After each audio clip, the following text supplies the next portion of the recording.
Thank you for tuning in to another episode of InRange. Unfortunately, I'm coming to you today with another update about YouTube and social media in general, although this one in particular is about YouTube's new terms of services that are changing on December 10th, 2019. Anyone that's been a longtime viewer of InRange, at least for the last 3 years, would know that I proactively demonetized this channel as a statement against some of the things going on with YouTube, which I'll get into more in just a moment.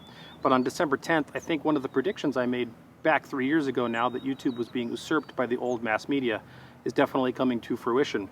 In the new terms of service, they use the phrase that they are reserving the right to remove any content from their platform that they deem commercially not viable. Literally not commercially viable. That's the verbiage that's being used by YouTube. I guess that is what the CEO of YouTube means when she says that she wants the best content to shine. Well, the best content to shine, I guess, in their mind at this point is that which is commercially viable. That doesn't surprise me, right? I mean, an association with a corporation needs to be a symbiotic relationship for everyone to succeed. We can't expect the Alphabet Corporation to be running YouTube as an altruistic endeavor at a loss, and they need to be able to monetize what they're doing there. When YouTube first came out, of course, it was a very democratized platform, but it was not advertisers sponsored for the content creator.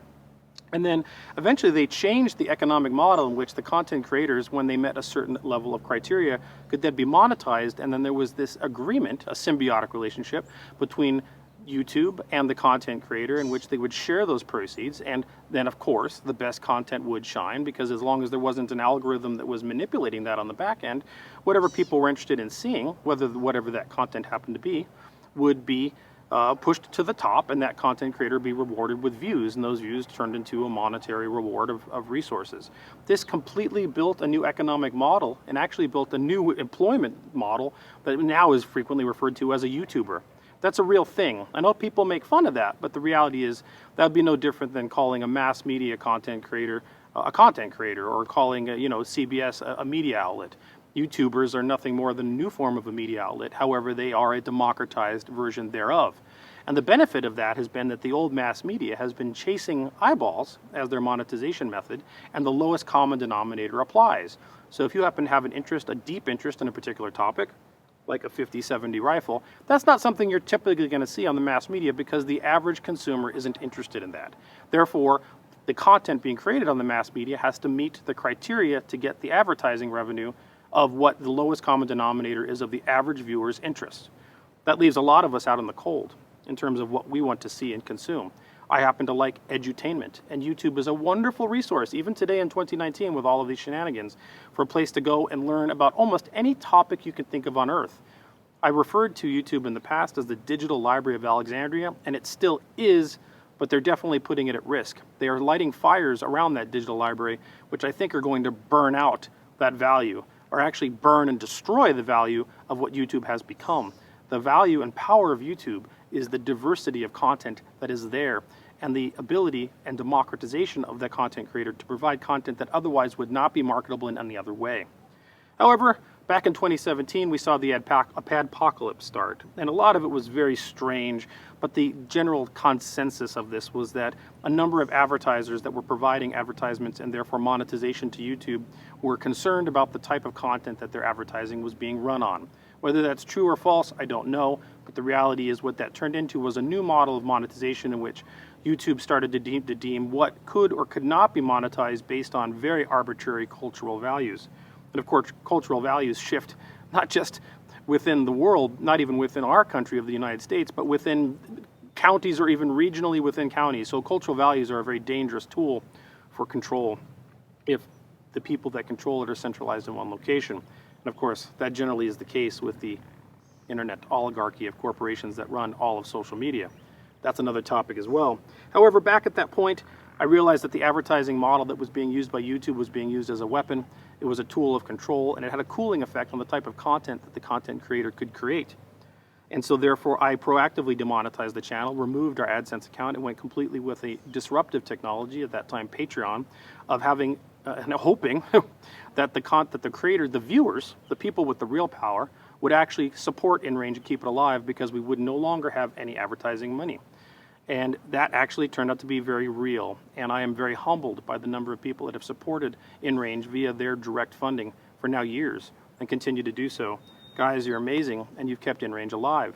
I also diversified the content distribution points for InRange to multiple distribution points and channels. Like, for example, we're on Full 30 and actually started on Full 30, Facebook, YouTube, Pornhub, that drew a lot of media attention. And we just recently added Recoil TV and Gunstreamer. So now there are 2 more distribution points that you can find InRange on, and as well, of course, BitChute, which I believe is an incredible model because of its decentralized architecture. However, multiple distribution points for you, the content viewer, to watch InRangeTV. However, now when we see this new change of policy, not being that we just will demonetize content that we do not agree with, they are now at least saying that they will reserve the right to remove anything that they deem not commercially viable. Now, will this actually happen on December 10th? I don't actually think so. I don't think we're going to see a sudden removal of tons and tons of content overnight. But what I do think is we're going to see a shift away from demonetizing content that they don't believe or agree with, and just strictly removing content they don't agree or believe in. And for InRange's model of being completely proactively demonetized, I have no idea what that's going to mean. May mean nothing, may mean a lot. But what it does mean is this is a further step down the path of YouTube becoming just the old mass media.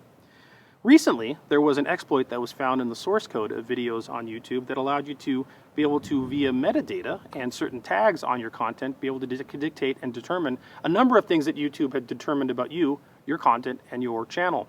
That exploit's been recently closed, and I was not able to look it up for InRange. However, there was a group that actually did this, and they found that there's something called the P-score. This is not a surprise. We expect this. This is how an algorithm works. The P-score is essentially YouTube rating how important your channel is and how much they should promote it with the algorithm for people that maybe haven't watched your content. But the thing that was not surprising, but the thing that really validated what was said about YouTube being usurped by the old mass media by myself 3 years ago, was that the top 10, actually more than the top 10, but the top 10 at least, of all of the P-scores, of all of the channels that they're actively promoting, were all old mass media just being replicated to YouTube as a distribution point. Well, it's weird to me that with all the content that's on YouTube and all of the democratization of content creators, that truly the top 10 were all old mass media. Now, perhaps that's because the old viewership of the old mass media has just moved to YouTube, or perhaps there's some other stuff going on with a thumb on the scale that's changing the P-score to make sure that the old mass media is getting promotion above and beyond any other content on the distribution network. That's for you, the viewer, to decide. However, we've also seen some other stuff going on as well, right? We see the YouTube Union, in which they gathered a whole bunch of really prominent content creators and actually have formed a lawsuit with IG Metall in Germany, stating essentially that the YouTube content creators are false employees and threatening the corporation of YouTube, or Alphabet Corp, with legal retribution if they don't become more clear in their policies and treat the content creators more fairly. I think there's a huge flaw in this, and while I support the idea, and I really think that most of the people that have been supporters, including the creator of the YouTube Union, are good people that have the right idea in mind, they're going at it very strategically wrong. The mistake that's being made there is they think that the content creators have power. We content creators do not have power. With this new model on December 10th, officially, of them dictating what is or is not allowed on the network based on its commercial viability, they have openly now said, this has been the case, but now they are openly stating that content creators on YouTube are nothing more than digital sharecroppers. YouTube provides the agricultural field, the content creator come and plant the content, and then when the content blooms, what that content that we harvest is not the content, or what we're harvesting are your eyes, you the viewer's eyeballs. How many clicks, how many views, and those views dictate and turn into advertising dollars, which then make them money. That should be a symbiotic relationship and done fairly, but it's becoming increasingly less so. So, in a sharecropping relationship, the sharecropper has no power. We're pretty much given a field that we are either allowed or not allowed to grow content on.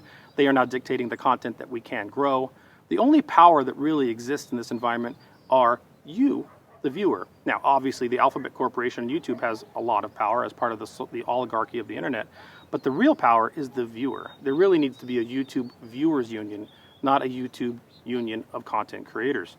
And what I'm calling for you to do is to continue to watch our content wherever you can, or where you're willing to, but consider viewing it on other distribution networks that we have available to you. There's so many of them now that hopefully one of them will run well for you. If you can't, I totally get it. Please continue to watch us here on YouTube. But what I am urging you to realize is that YouTube is no longer the thing it was in the past, and that this new model on December 10th, or at least I should say the model that they're openly recognizing on December 10th, really solidifies where the power exists in this arrangement. And it's not with the content creator, it's with you, the viewer. And that's the reason InRange is still here, because you, the viewers, have kept us alive via direct financial support. We do plan to decentralize and have other methods of funding InRange besides just Patreon. That's another topic for another day. Patreon is still our go-to, and we will not be leaving Patreon, and actually they've been very good to us. But it would be nice to also have multiple different methods for people who would like to support InRange in other alternative ways. So stay tuned for that. That's still a work in progress.